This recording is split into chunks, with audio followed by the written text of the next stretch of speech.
reason we leave behind another story that's got me blind. Got only you on my mind. I couldn't face what I couldn't find. Episode 1, Pilot. Hello all, and welcome to the Blind Horse Project podcast. My name is Jessie, and I am your host. This podcast will cover a wide variety of topics related to blind horses, from educational episodes about training and psychology theory, nutritional needs, special care and housing needs, to personal stories, as well as the stories you guys send in. The tone of these podcasts will be more laid back, but I will still keep it family friendly. In this episode, you will learn a little more about me and how I came to train blind horses regularly as part of my program, as well as have a little bit of backstory to the horses that shaped me. Without further ado, let's get into it. I am a 31-year-old female living in Minnesota in the USA. The horse bug bit me hard when I was about 5 years old, when my adoptive parents brought me to a county fair and made the mistake of putting me on a pony ride. They then proceeded to struggle to get me off the pony ride, and only the promise of coming back to see the pony Bubbles got me off the ride without screaming anymore. Of course, my parents had hoped that would be the end of it, as I was 5 years old. Unfortunately for them, they were definitely wrong, and my mom and dad recited even years later that for the next 3 weeks I did nothing but badger them to go back and see Bubbles again. The horse bug did not leave me, and my poor parents had to deal with my constant badgering to get my own horse and riding lessons growing up from then on.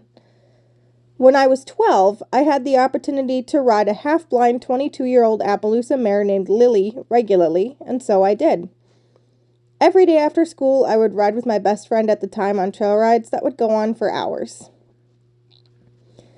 Eventually, Lily grew too old and her knees grew too sore to do any regular riding anymore. At that point, I was 16 pushing 17, and my parents finally caved and bought me my first horse, a bright red, 4-month-old quarter horse Appaloosa cross with a blaze and 4 white socks, and I named him Sunchaser. It was love at first sight, and the first thing that Sunchaser taught me was that I was in over my head and did not, in fact, know as much about horses as I thought I did. Surprise! Sunchaser was indeed just as hot-headed and stubborn as my teenage self, and we butted heads like angry oxen half the time and adored each other the other half. No, seriously, some of my favorite childhood memories are of napping outside with Sunchaser curled around me like a cat, resting his head on my ribs. Nonetheless, I was getting more rope burns, bruise, and sprains than was ideal. So when I finally bent my pride and admitted that he was too much horse for me, I sought out internships and teachers that I had to travel to, Sunchaser by my side, to learn from. I've always been too stubborn to quit. My parents were poor, so an element that perhaps made connecting with the instructors I needed slow was that I was paying for everything, including Sunchaser's bills after the initial purchase price, from day one.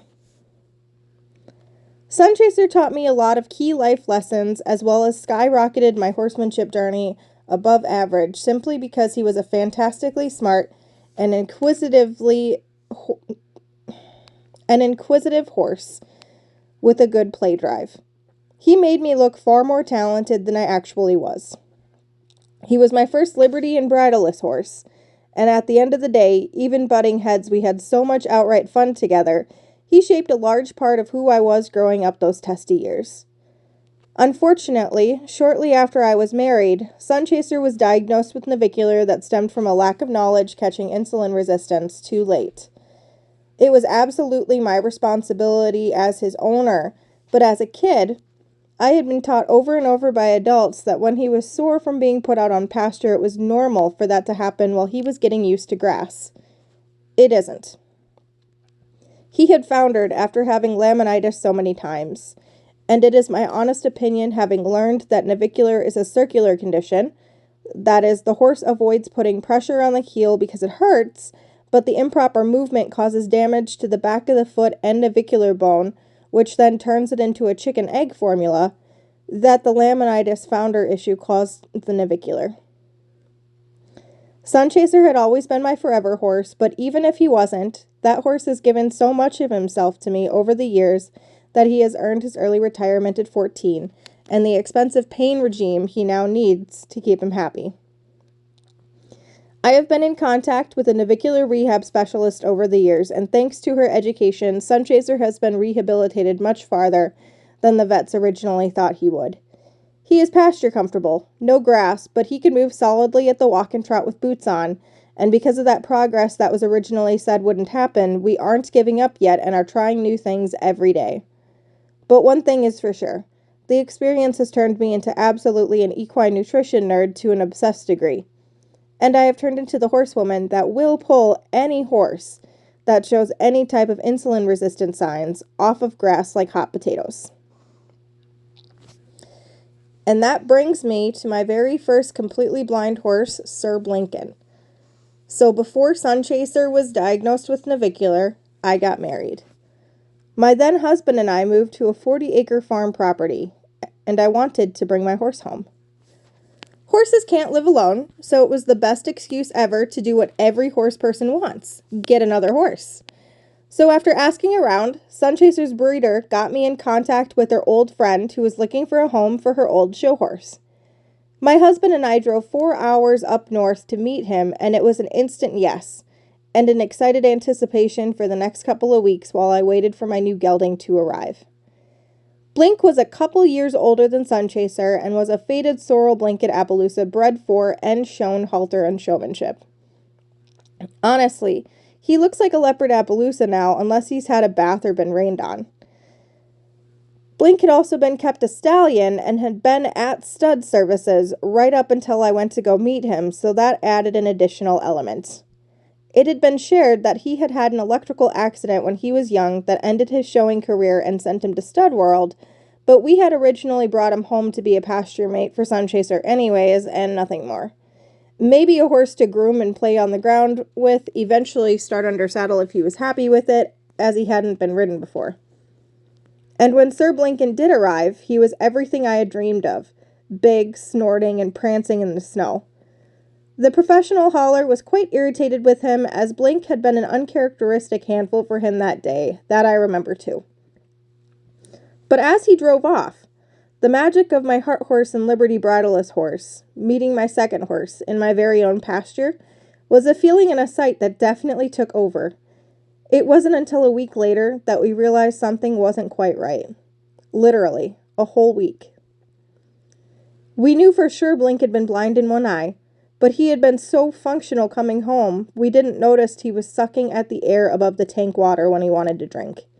He would suck at the air as he lowered his head until he finally hit the water for his drink.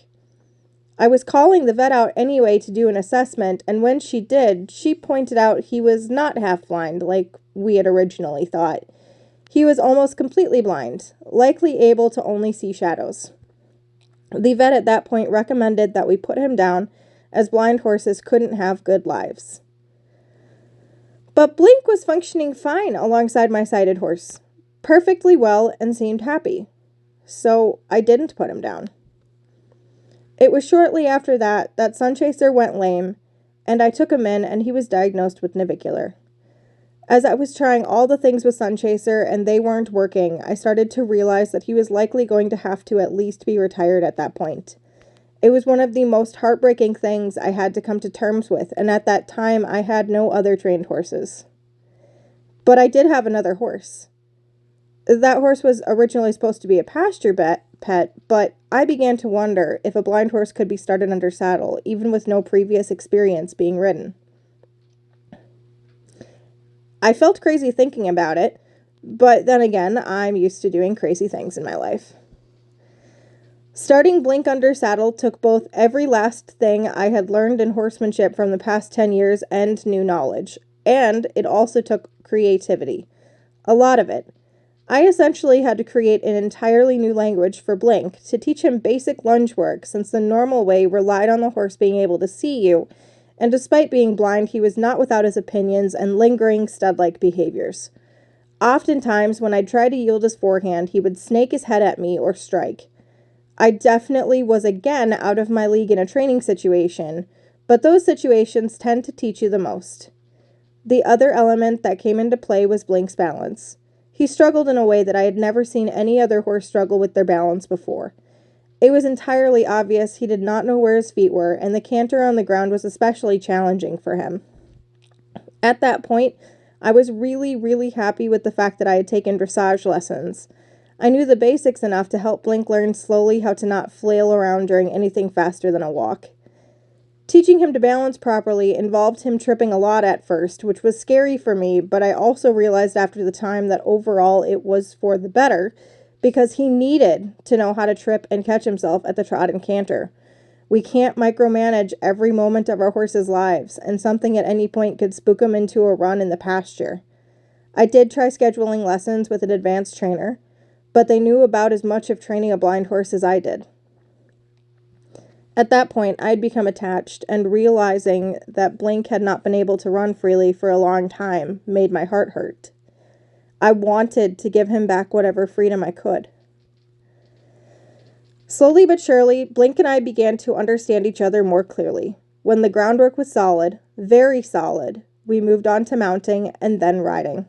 It was different than a sighted horse.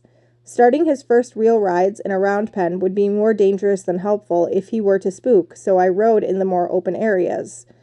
We continued to progress, and then I had the mad idea to start showing him in speed eventing. Sure, it would be the long way, as far as training goes with his balance challenges, but we had the time. It was at that time I started wondering how many other blind horses could be rehabilitated as Blink was. Over the next few months, Blink began winning ribbons at the local shows. We also showed in showmanship and pleasure, which he excelled at. Somewhere along the way, I began accepting blind horses into my professional training program and doing with them as I had Blinken.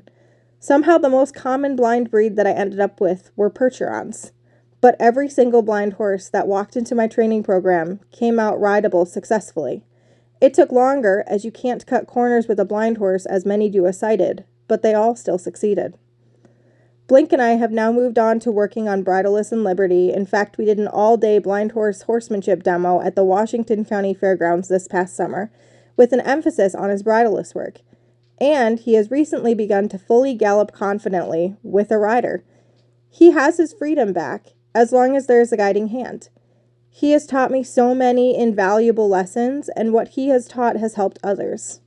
One of our recent trainees, a blind Percheron named Sid from Be the Change Rescue, went on to become a successful therapy horse after being started under saddle.